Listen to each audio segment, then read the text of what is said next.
አዲስ አድርገኝ ዛሬ ማሮጌ ነኝ ካልና ተግባሬ ስማማኛለኝ።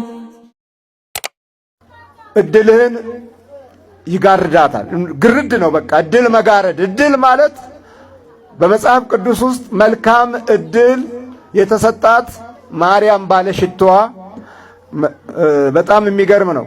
የጌታን ቃል እየሰማች ማርታ ለምንድነው ወደ እኔ የማትልካት መታ እንድታገለግለኝ ለምን አትነግራትም ለእህቴ ብላ ስትነግር አይሷ መልካም እድል አግኝታለች ከርሷም አይወሰድባትም ማለት መልካሙን እድል ይወስድበናል ጠላታችን አድፍጦ መልካሙን እድል ግን አያምህም ሰውነትን አይጎዳም እድልህን ግን ወስዷል ከዚህ የበለጠ ጥቃት አለ እንዴ አለ ወይ እድልህን ወስዷል ትሰራለህ ስራው አይሰበሰብም ትሮጣለህ ሩጫህ አይሳካም ትደክማለህ ምንም ትሞክራለህ ምንም እድልህን ይወስደዋል መልካም እድልህን ለምንድነው እድልህን የሚወስደው የሚጠቀምበት አይንህንና ልቦናህን ነው አይንህ ላይ ሆነና አንተ የምታየውን ያያል ግን ወደ ክፉ ይለውጠዋል ከዛ በኋላ አንተ የምታስበውን ከውስጥ በኩል ሐሳብህንም እሱ ይሆናል ራሱ ስለሚያስብ በሐሳቡ ውስጥ የእሱ ተካፋይ ሆነ ስታስብ ወደምትፈልገው ሳይሆን ወደማትፈልገው ትሄዳለህ ስትማርም ዕውቀትን ይወስድብሃል በጤና ደረጃ ምንም ባትነካም በህይወት ደረጃ የምታልፍበትን መንገድ ያጨልመዋል ከዛም በላይ ደግሞ በመዋቅርም ከፍ ያሉ መናፍስቶች አሉ ዘመንህን እና ጊዜህን ያበላሻል አንድ ክርስቲያን ወደ ክርስቶስ ሲሄድ መጀመሪያ ደግሞ የሚቀርበውና የሚያገኘው ማን ይመስላችኋል ራሳችሁ ንገሩኝ አንድ ክርስቲያን ወደ ክርስቶስን ለመፈለግ ሲጓዝ መጀመሪያ የሚያገኘው ማንን ነው ሄሮድስን ነው ማንን ነው የሚያገኘው ታዲያ በቃ አሁን እኮ ሄሮድስ ነው የሚያስቸግረን ቤተልሔም ለመድረስ ክርስቶስን ለማየት ከእናቱ እቅፍ ጋር ለማግኘት መጀመሪያ የሚቀድመው ሄሮድስ ነው የእግዚአብሔር ብርሃን እየመራን እያለ ቢሆንም በመንፈሳዊ ጸጋ ውስጥ ልናልፍ በተስፋ ውስጥ ብንገኝም ትግሉ ከሄሮድስ ጋር ያለው ትግል የዋዛ አይደለም ወርቃቸውንም ብራቸውንም አምልኮታቸውንም ይዘው ሄሮድስ ጋር ነው የተጠጉት የክርስቲያኖች እንቅፋት ትልቁ ሄሮድስ ነው ሄሮድስ የሚከተሉትን ስራዎች ያደረገ ሰብአ ሰገልን ተቀበላቸው በቤተ መንግስቱ አስቀመጣቸው መገባቸው አበላቸው አጠጣቸው አከበራቸው ግን ልቡ ስውር ነው ሄሮድስ ዓለም ልክ እንደዚህ ነች ትቀበልሃለች ታባብልሃለች ተመግበሃለች አንዳንድ ጊዜም ፍላጎትህን ለማሟላት በምታደርገው ትግል ውስጥ የመጀመሪያ ተሳታፊ ናት ረዳት ናት ታግዝሃለች ወደ ቤተልሔም ስትሄድ ምንም የለም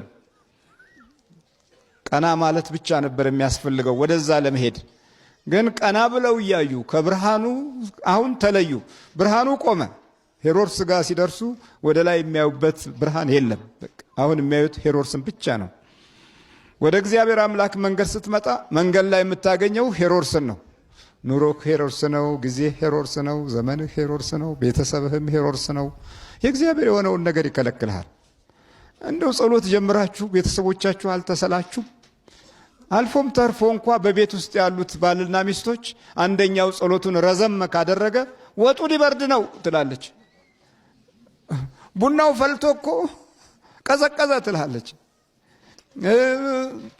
መነከቱ ሰዓት አልፏል እኮ ቀነስ አድርገው ይሉሃል ጠበቅ ስትል መንፈሳዊ ኃይልህ በርታት እየጨመረ ሲመጣ የውስጥ ተመስጦህ ከፍ ሲል ሄሮድስ ቤት ውስጥ ቁጭ ብሎ ብርሃንን ይከለክልሃል አሁን ሰብአ ሰገላይ ብርሃናቸው የለም ሄሮድስ ብቻ ነው አሁን የሚያዩት ቀናቢሉ የለም ቀናቢሉ አሁን ደስታቸው የሄሮድስ ምግብና መጠጥ ብቻ ነው ሌላ ምንም አይነት ነገር የለም ወደ ሰማይም እንዳያዩ ብርሃኑ ተጋርዷል ለምን እዛ ቤተ መንግስት ውስጥ የእግዚአብሔር ብርሃን አያርፍም ሲወጡ ነው የሚታየው ሲወጡ ነው በአይናቸው ላይ የሚበራው ሲወጡ ነው የሚመራቸው ካልወጡ አይታይም ዛሬ ክርስቲያናዊ አኗኗራችንና በረካታችን ልክ በሄሮድስ ተነጥቀን ዝም ብለን ብቻ እዛው እየተድፈነፈንን መሰሪነትን በልቦናችን ውስጥ ተማረን። ሄሮድስ መሰሪ ነው። ብዙ ጊዜ ከሱ ጋር ከቆዩ ሰብአ ሰገል መንፈሳዊ ኃይላቸው ይዳከማል። የአባቶቻቸው ተስፋና የሚፈልጉትንም እድል አያገኙትም። እንዲህ ነው። አሁን እኮ ወደ ክርስቶስ ስትመጣ፣ ወደ አምላክ ስትመጣ ሁልጊዜ እንደ ታላቅ ግንብ ሆኖ የሚከለክልህ ሄሮድስ ነው። በቃ እጸልያለሁ ብለህ አትጸልይም፣ እሰግዳለሁ ብለህ አትሰግድም፣ አመልካለሁ ብለህ አታመልክም። ቤትህ ውስጥ ራሱ ቤትህም ይፋለምሃል። ከመሰረቱ ችግር ያለበት መሬት ከሆነ የእርግማን ልጆች የረገጡትም ከሆነ ሲያቃዥህ ነው የሚያድረው እና ተስፋህ ላይ አደጋ እየፈጠረ እንዳታገኘው፣ ከክርስቶስ ጋር እንዳትዋሃድ፣ በእግዚአብሔር ብርሃን እንዳትመራ፣ ኑሮህ ላይ ቅድስና እንዳይኖር፣ የልብህ ቡራኬም የእግዚአብሔር ፍቅር እንዳይሆን ሁልጊዜ ይታገላል ሄሮድስ። እየሰማችሁ ነው? ስለዚህ አንድ ክርስቲያን ሄሮድስ ጋር ካልደረሰ በምንም መንገድ ቤተልሔም አያገኛትም። እንግዲህ ለማምለጥ የሚደረገው ትግል ላይ ነው አሁን ያለ ነው። የእኛን ሄሮድሶች አሁን ቶሎ ለማምለጥ አንዳንዴ የራሳችን ይሄ ሎጂኩ ደግሞ በጣም የጨመረበት ዘመን ስለሆነ ማንኛውንም መጽሐፍ ገለጥ ስታደርገው ሎጂክ ይሰጥሃል። ወደ ሳይኮሎጂው ስትሄድ፣ ወደ ርዕዮተ ዓለሙ ስትሄድ፣ ወደ ፍልስፍናው ስትሄድ፣ ወደ ትምህርቱ ስትሄድ፣ ወደ ባዮሎጂው፣ ወደ መድኃኒቱ አካባቢም ስትሄድ ሁሉም የየራሳቸው ምናባዊ የሆነ አእምሮህን የሚሰርቁ ነገሮች አሏቸው። አንዳንዶቹም የሚያሳምኑ እየመሰለህ ትቀበለውና ስትሞክረው ካንተ ጋር አይጣጣምም። ላሳለፍካቸው ጊዜያቶች ትላለህ። እንደገና ደግሞ ይህንን ኡታ ሰብአ ሰገል ላለመቀበል አይ እንሄዳለን እስክናገኘው ድረስ አሉ። እንግዲያው የታል ኮከቡ ይላቸዋል። ደግሞ እዛ የምርመራ ጀምሯል። እዚህ አንድ ቃል ታገኛላችሁ እንዲህ የሚል በጥንቃቄ መርምሩ፣ ባገኛችሁት ጊዜ እኔ ደግሞ መጥቼ ሰግድለታለሁ። በጥንቃቄ ምን በሉ አላቸው? መርምሩ። እነሱ ከ2000 ዓመት በፊት መርምረው ጨርሰዋል። የአባቶቻቸው ራእይ ልቦናቸው ውስጥ ተጽፏል። ውስጣቸው ነው ያለው። ኃይላቸው በባህሪያቸው ውስጥ ነው። ይሄውም ደግሞ የዛሬው ትውልድ ሳይሆን ያለፈው ትውልድ ጸጋና ሞገስ ተከትሏቸዋል። አሁን እኛ ምን አለን እስቲ? ወደ አያትህ ዞር ስትል ጨሌ ታቅፋ ነበረ፣ በየውቃቢ ቤቱ ትዞር ነበር። ወደ ቅድመ አያትህ ዞር ስትል እንደዚሁ በተለያየ አይነት ጣዖት ውስጥ ነበረች። ስለዚህ እንዴት በተገለጠና በተከፈተ ሰማይ እንኑር? መዘዙ እኮ ሰፋ ያለ ነው። በዚህ በመናፍስቱ ዓለም ህይወት ውስጥ በደንብ ካስተዋልን እና በጥንቃቄ መርምሩ ይላል። ጠንቃቃ ነው ጠላት። ይኸውልህ አሁን አይነ ጥላ የለብኝም ስትል የኖርክ ሁሉ አሁን ድንገት ይመጡና አንዳንድ እናቶች ዋለኮ ሲባል አረ የለም እኔ ላይ 7 ዘር ማንዘሬ ክርስቲያን ነው ይላሉ፣ ይፎክራሉ። ፉከራ አላዋጣም። ፉከራ ለጳውሎስም እንኳን አልሆነለትም። በኋላ እኔ ማነኝ አለኩ። ትልቅ የነበረው ኃያል የነበረው አረ እኔ ትል ነኝ አለ። ዳዊትም እንደዚሁ ብርቱ የነበረው አረ እኔ ትል ነኝ አለ። ለዚህ ለስጋ የተሸጥኩ ነኝ አለ ጳውሎስም። ከእኔ እንዲለይ 3 ጊዜ ጸለይኩ አለ። ሰይጣኑ ማለት ነው። የብንያም ዘር ስለነበረት የተዋርሶ መንፈስ አለበት። ከእኔ እንዲለይ 3 ጸለይኩ፣ ግን ጸጋዬ ይበቃሃል አለኝ። መጨረሻ ሲሞት ነው የተለየው። እና በጥንቃቄ መርምሩ ይላል። ጠላት ይሄን ያህል ጊዜ ሰጥቶ ለዚህ አይነት ጉዳይ ቦታ ሰጥቷል። ለሰብአ ሰገል ትልቅ ቦታ ሰጥቷቸዋል። መንፈሳዊ በረከት መምጣት ሲጀምር አንዳንድ ጊዜም ጠላት ይከብሃል። አሁን ሰብአ ሰገል ተከበቡ፣ በደንብ ተከበቡ እና እሰግድለታለሁ በቃ ንገሩኝ አላቸው። እነርሱም ንጉሱን ሰምተው ሄዱ ይላል። በዘመኑ የነበረውን ትልቁን ሰው ሰሙት፣ ግን ውስጡ ሌላ ነው። እግዚአብሔር ይንገረን። ውስጡ ሁሉም ሌላ ነው ወገኖች። እግዚአብሔር አምላክ ሆይ ንገረን እንበለው። ሰምተው ሄዱ አይደል የሚለው? አዎ አደመጡት። ከሱ በላይ ትልቅ የለም፣ ከሱ በላይ ብርቱ የለም፣ ከሱ በላይ በዛ ቦታ ላይ በዛ ግዛት ውስጥ አዋቂ የለም። የህዝቡ መሪ ነው። ጊዜና እድል ሰጥቶት ንጉስ ነው። እስራኤልን በሙሉ ተቆጣጥሯል። እነሱ የሚፈልጉትን የሚከበረውን የተወለደውን የአይሁድ ንጉስ አሁን በኮከቡ ነበር የሚመሩት። አሁን ንጉሱ ሌላ ኮከብ ሆነና ቁጭ አለ። ሌላ ኮከብ ይጠብቃል። በቃ ሰምተውት ሄዱ። እነሆም በምስራቅ ያዩት ኮከብ ሕፃኑ ባለበት ላይ መጥቶ እስኪቆም ድረስ ይመራቸው ነበረ። ሕፃኑ ያለበት ቦታ ላይ እስኪቆም ድረስ ምን ይላቸው ነበር? ይመራቸው ነበረ። ኮከቡን ባዩ ጊዜ በታላቅ ደስታ እጅግ ደስ አላቸው። ከሄሮድስ ወጡ። እግዚአብሔር ስሙ የተመሰገነ ይሁን። ከሄሮድስ ሲወጡ ማንን አገኙ? ደግሞ ኮከቡን አገኙት። የመጀመሪያው መሪያቸውን አገኙ። የመጀመሪያው መሪያችንን አላገኘንም እኮ። መሀል ላይ ሄሮድስ አላያችሁ። መንበርከክ፣ መስገድ በምትፈልግበት ህይወት ውስጥ ሌላ ሄሮድስ ይመጣና ያዳክማል። በፍቅረ ነዋይ ባለን ሐሳብ እንቅልፋተን ስናደር በመንፈሳዊ ህይወት ባለ ውሳኔ ላይ እንቅልፋችን ይመጣል።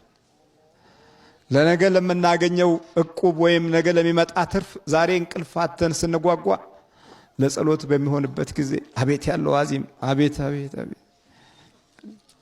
እንቅልፍ ያጣህበት ጉዳይ ለስጋዊ ትርፍ ነው። ለመንፈሳዊ የምትሰጠው ቦታ ግን ከህሊና ፈቃድ ጋር አይገናኝም፣ አይስማማም፣ ይጣላል። አሁን እነሱ ከመጀመሪያው መሪያቸው ጋር ተገናኙ። ኮከቡን ባዩ ጊዜ በታላቅ ደስታ ሄሮድስ ቤት በገቡ ጊዜ፣ ቤተ መንግስት በገቡ ጊዜ ታላቅ ደስታ አይለንም። አስቡት፣ ዓለም ደስታን ለማምጣት ስንት ጊዜ ሞክርን። በትልልቅ የዩኒቨርሲቲ ተቋም መገንባት እንደስታለን ብለን ነበር። በዛ ውስጥ ረጅም ዘመናት የተማሩ ልጆች ለትውልዳቸውም ሆነ ለቀጣዩ ቤተሰብ የፍሬ ኃይል ሆነው ጸጋንና የተረፈረፈ ሞገስን ይሰጣሉ ብለን አስበን ነበር። አልሆነም። ደስታ አይመጣም ከላይ ካልተለቀቀ። ደስታ ያለው ከላይ ነው። በአመጋገብ መሻሻል ደስታ ይመጣል ብለን ጧት እንቁላሉን፣ ጥብሱን፣ ዱለቱን ከሰዓትም እንደዚሁ ቁርጡን፣ ክትፎውን፣ ማታም ራታችንን፣ ቅቅሉን፣ ምኑን፣ ውስኪውን ምኑን አልነው ደስታ ይመጣል ብለን ነው ታገልን። ግን ደስታ የለም፣ አልመጣም። በኋላ እንዳውም ጨጓራ ያዘንና ማግሳት ጀመረ። ሳትበላ ሳትጠጣ ታገሳለን ትላለን። ዓለም ደግሞ ለማክሳት አንቡሃ ጩኸት ሁሉ አንቡሃ ሆነ፣ ጸሎት ሁሉ አንቡሃ ሆነ። ምን ዋጋ አለው? የለም፣ አልሆነም። ወደ ላይ ቀና ስትል ነው ደስታ ያለው። ይውል ደስ አላቸው፣ በታላቅ ደስታ እጅግም ደስ አላቸው። ወደ ቤት ገብተው ሕፃኑን ከእናቱ ከማርያም ጋር አዩት፣ ወድቀውም ሰገዱለት። ሳጥኖቻቸውንም ከፍተው እጅ መንሻ ወርቅና ዕጣን ከርቤም አቀረቡለት። ከዚህ በኋላ እግዚአብሔር ደግሞ ስራውን ይጀምራል። መጀመሪያ በኮከብ ነበር የተመሩት፣ በኮከብ ብርሃን ነው የተመሩት። አሁን ደግሞ ከሰገዱ፣ ከተንበረከኩ፣ ሳጥናቸውን ከከፈቱ በኋላ የበረከት ስራ እኮ እዚህ የምትባሉት ለዚህ ነው። የኔን ድርሻ እየተወጣሁ ነው። የእናንተን ድርሻ ደግሞ ሳጥን መክፈት ነው፣ ኪሳችሁን መክፈት ነው። አይደል እንዴ? ድርሻ ነው። በቃ ይሄ ከውስጥህ በምታደርገው በጎነት ነው። እኔም ሳጥኔን እከፍታለሁ እኮ አገልግያለሁ ብዬ የምመጻደቅበት ሁኔታ አይኖርም። የበረከቱ ጊዜ በረከት ተካፋይ መሆን አለብኝ። ይጨምራል እንጂ አይቀንስም። ስጡ ይሰጣችኋል የሚለውን ኃይለ ቃል ለዘመናት አምንበታለሁ። ደሞዝ የለኝም አይደል? በነፃ ነው እኮ የምናገለግለው አይደል እንዴ? እናንተ ለስላሳ ገዝታችሁልኛል፣ ምናልባት አንዳንድ ሰዎች ጋብዛችሁኛል። ይህ ሁሉ በክፍያ ቢሆን ግን ግራውንድ ፕላስ 4 ምናምን እንገነባለን። እንደ ቃልዮቹና እንደ ጠንቋዎቹ እንደ አስማተኞቹ ቢሆን ቀላል። የጨጓራ መድኃኒት አለ፣ የኩላሊት መድኃኒት አለ፣ የቺፌ መድኃኒት አለ ተብሎ እንኳ የሚገኘው ገንዘብ ቀላል አይደለም። የአይነ ጥላ ሁሉ አለ ይልሃል፣ ያሸና መድኃኒት አለ ይልሃል። ምን ዋጋ አለው? እንዴት ነው ነገሩ? የምናስበው እኮ አስቸጋሪ ነገር ነው። ልክ ሳጥኖቻቸው መጀመሪያ ልባቸውን ከፈቱ፣ ከዛ ሳጥናቸውን ከፈቱ። አንዳንድ ጊዜ የማይስማማን ሳጥን እንከፍትና ልባችንን አንከፍትም። ይሄ ጠባለው ማለት ነው። አንዳንዴ ልባችንን ከፍትና ደግሞ ሳጥን አንከፍትም፣ ይምታታብናል። ስጦታ ከሆነ ስጦታ ነው። ከሁለቱም መገናኘት አለበት። ሰብአ ሰገል ሁለቱም ነገር ነው የተገናኘው። ልባቸውም ሳጥናቸውም እግዚአብሔርን አመለከ። ከዚህ በኋላ ወደ ሄሮድስ አይመለሱም። እግዚአብሔር ስሙ የተመሰገነ ይሁን። ወዴት አይመለሱም? አይመለሱም። በቃ እንዲህ የሚል ቃል ታገኛላችሁ። እነርሱም ከሄዱ በኋላ እነሆ የጌታ መልአክ በሕልም ወደ ሄሮድስ እንዳይመለሱ በሕልም ተረድተው በሌላ መንገድ ወደ አገራቸው ሄዱ። እንዲህ እያሉ በጥንቃቄ እንደዚህ ያለን የጋበዘን ያበላን ያጠጣን ለተንኮል ነበር እንዴ ለካ አሉ። ሚስጥሩ የተገለጠው በሌላ መንገድ ሂዱ ሲላቸው ነው። በቃ ወደ ሄሮድስ እንዳትመለሱ፣ ሄሮድስ ሕፃኑን ሊገለው ይፈልገዋል። ስለዚህ እናንተ በጥንቃቄ መርምሩና እሰግድለታለሁ ያለው ውሸቱን ነው አለ።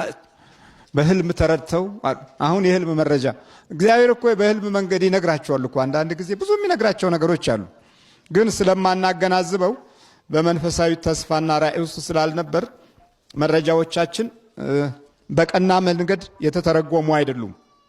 እና በሕልም ተረድተው በሌላ መንገድ ወደ ሀገራቸው ተመለሱ ይለናል። ይሄ ነው እንግዲህ የጌታ ልደት ሌላ መንገድ አለው። እሺ ለሀገራችንም ለሕዝባችንም እግዚአብሔር ሌላ መንገድ አለው። ለትውልዳችንም ሌላ መንገድ አለው። እኛ በስጋ ሌላው ዓለም ላይ ወደቅን፣ ተንጠለጠልን። እንድንወድቅ ነው የሚፈልጉት እኮ። የራሳችን የሆነውን ይዘን እንዳንቆም፣ በራሳችን በኩል ያለው ኃይላችን እንዳይጠናከር በጣም ይፈልጋሉ። ሻል ብሎ የሚወጣ ሰው ካለ ቀስ ብለው ተቆጣጥረው እንደምንም ብለው አዳክመው ጊዜውንና ዘመኑን ጨርሰው እስኪሞት ድረስ ይከታተሉታል። የተሻለ ሰው ካለ፣ የተሻለ የበረከት ሰው ካለ እና ይሄን ነው። ግን ከእግዚአብሔር ጋር ከሆነን ሌላ መንገድ አለን። ምቀኛውን፣ ሸረኛውን፣ የዘመኑን ኢሉሚናቲ እነ ባፎሜትን እነ ፍሪሜሰንስን እነዚህን ሁሉ እናልፋቸዋለን። እነሱ ረጅም ነው በሆነ እንደ ስከለተን። እነዚህ የአጥንት አምላኪ ነጮች ዛሬ ኢንዱስትሪውን ዓለም በሙሉ የያዙት በጠቅላላው ትውልዱን አምክነው ደብዛውን አጥፍተው እነሱ ብቻ ለመኖር የሚስገበገቡት በመንፈስ ባርነት የዘመቱብን እነዚህን ሁሉ የምናልፍበት ሌላ መንገድ አለን። ነጮች ወዳጆቻችኖች እኮ አይደሉም። አይምሰልም። ድሮ በስጋ ባርነት ዓለምን ቀጠቀጡ። አሁን በመንፈስ መጥተዋል።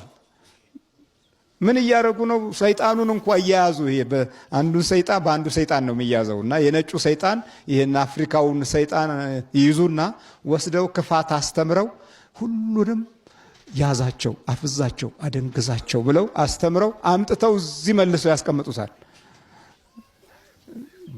የሚገርም እኮ ነገር ነው። ድሮ ወዚህ በባሌ አካባቢ ፈረንጆች መጥተው ሰይጣን ይዘው ሄዱ እያሉ ይነግሩን ነበር እኮ። ሰይጣኑን ይዘውት ሄዱ፣ አስረው በሰንሰለት አስረው ይዘውት ሄዱ። አስረው ወስዶ የሚወስድ እንትን ሊመራመር መሰለ አሰልጥኖ ሊልክልህ እኮ ነው ወደዚህ። ለዚህ ነው የእኛ ሰይጣኖች፣ እዚህ የአፍሪካው ሰይጣኖች እንጀራ ስትበላ ይቀናል።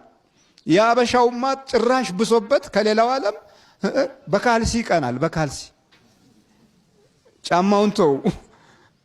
ይሄና ለምን ሆን ስንል መንገድ አተን ነው። ክርስቶስ ጋር ስንጠጋ ሌላ መንገድ አለን። አያችሁ፣ ከክርስቶስ ስጋና ደም ጋር ስንያያዝ ምን አለን? ሌላ መንገድ አለን። ሌላ መንገድ ከክርስቶስ የዘላለም ሕይወት ጋር ስንጨባበጥ ሌላ መንገድ አለን። መንገድህን እስቲ ያሳየን ስንለው እኮ ሄሮድስንም ያሳየናል። በተስፋ ቃል ዝም ብሎ የሚሞሉንን መስሎ የታያቸውን እየተናገሩ ለልቦናችን እውነት እያስመስሉ የሚያወሩንን ሁሉ ያኔ ታቋቸዋላችሁ። ለካ ውሸት ነው፣ ውሸት ነው። ሄሮድስ ነፍሰ ገዳይ ነው። እኔ ሰግዳለሁ ያለው ውሸቱን ነው። ስለዚህ ብዙ ርዕዮተ ዓለሞች ወደ ሃይማኖት ይመጡና ጠጋ ይሉና የሚፈጥሩት ችግር የተወሳሰበ ነው። እግዚአብሔር ከሁላችን ጋር ይሁን። በክርስቶስ ስጋና ደም ታነጸን የመንግስቱ ወራሾች እንድንሆን አምላካችን ያብቃን። አሜን።